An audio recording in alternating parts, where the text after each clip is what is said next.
So we've rolled in this morning into Yukon, Oklahoma, and we're down here with Mike Henson and Henson Racing Engines. Mike, thanks for having us here today. You're welcome, buddy. man. Glad to see you again. Thank you. The thing we like about Mike's shop here is that he's a lot like many Australian businesses where they do absolutely everything in-house. Boring, balancing, head work. They've got their own dynos. So you bring a motor here and it's everything from start to finish. And what we especially like is the assortment of forced induction engines that you've got in this shop. Yeah, we do a lot of those. We do everything from roots, blowers, to centrifugal superchargers. We do nitrous motors, just a little bit of everything. This motor here is a build for a customer of ours that is actually a good friend. David Vassar, the owner of Nitrous Outlet. This motor is actually for him. This is a 434-inch LS. It's got a set of RHS heads on it. It's an LSX block. It's a billet crank, aluminum rods, and of course his own nitrous outlet stuff on him, and I'll let him tune that. Yeah. But for right now, I think he's going to be carbureted. We went ahead and left the rails on it and all that, so later on, if he wants to go fuel injection, he can just change it up. And now we're kind of looking at the manifold before. It's a pretty fancy bit of gear. Yeah, it's a two-piece. It's a two-piece Mass Motorsports intake manifold. It was made specifically for these LS7 style heads, whatever you want to call them. These are just an RHS head, but they're a rectangular port. They're not a cathedral port. They're ported. It's got some big valves in it, titanium intake, Inconel exhaust valves. Crowder supplied all the shaft rocker system, which fits tremendous. Yeah, you know, a lot better than most other companies. Well, it's Crowder. Yeah, you know, Crowder has done. They've done their homework on these things. This thing's actually going to go out the door here in a couple of days. We're going to monogram the valve covers for him, but it should be ready to go. It's all pack springs, retainers, locks. We spared no expense on this. And what kind of compression is this? This motor right now is about 13 to 1. And on the motor, on the dyno? On the motor, on the dyno, we built one really similar to this. The heads were a little bit smaller, and it was also a carbureted deal, and it made around the 750 mark. Okay. It wasn't as of a nitrous-friendly cam, so we're hoping that this one will do close to the 750 mark, and then he's got the potential of spraying whatever he wants, 800-900. Yeah. So, pretty stout small block. Yeah, pretty stout small block. So maintenance-wise on something like this? Maintenance-wise, we need to put rods in it probably every 60 to 80 passes, depending on how well the car works. Yeah. You know, tire shake, things like that make a big difference. It messes with the integrity of the aluminum. Yeah. As far as the block goes, the crankshaft goes, we'll just keep boring and turning pieces until he eats everything up. Yeah. Then reload the cash register, huh? That's right. Yeah. Hopefully he can make quite a few passes on it.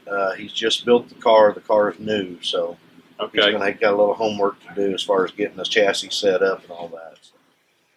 So Mike, obviously a great looking car. When it comes to twin turbo V8 Pawn, this thing's really got all the bells and whistles. It does. I bought this car about 5 years ago from a guy down in Texas. It's a Beavis built chassis. It's a 2002 Corvette. The guy ran it top sportsman. He owned the car from 03 till the time I bought it. That's when the car was completed in 03. Yeah. When I got the car, it had a 706-inch big block in it with 2 nitrous kits on it. I ran from local pro street stuff to we went and ran on Street Outlaws with it for a while.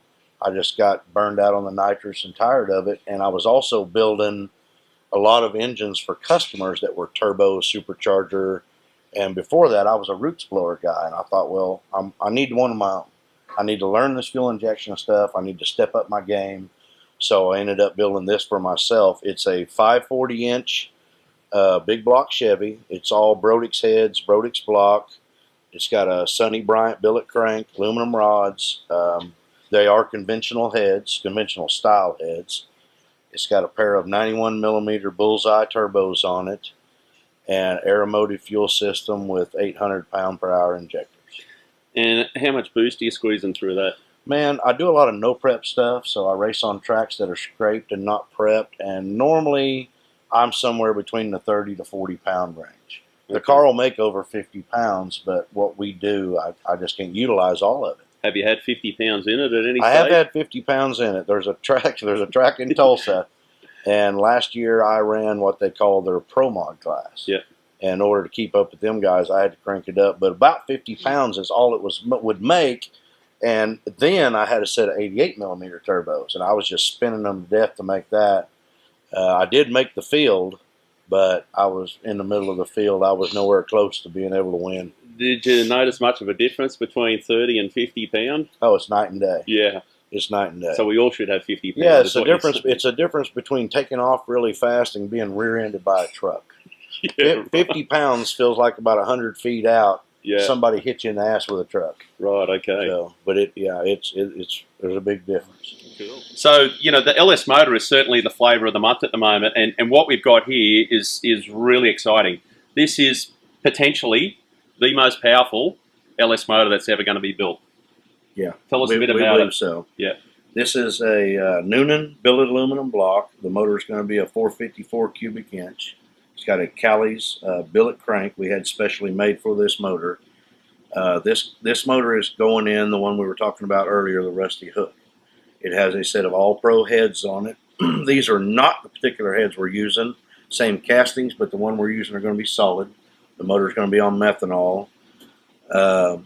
It's getting a pair of 94 millimeter Gen 2 precision turbos on it. We're hoping to get this motor into the 5-second quarter mile range. Well, and locally, that'll be, in the United States, that'll be the quickest LS motor in the country. And where is that? Do you know where that bar's kind of set now? LS-wise? I think they're running 6.0s or 16s. Yep. But the thing about them is most of them aren't repeating. Yeah. And this one here, we're going all out. The oil system, we're going all out.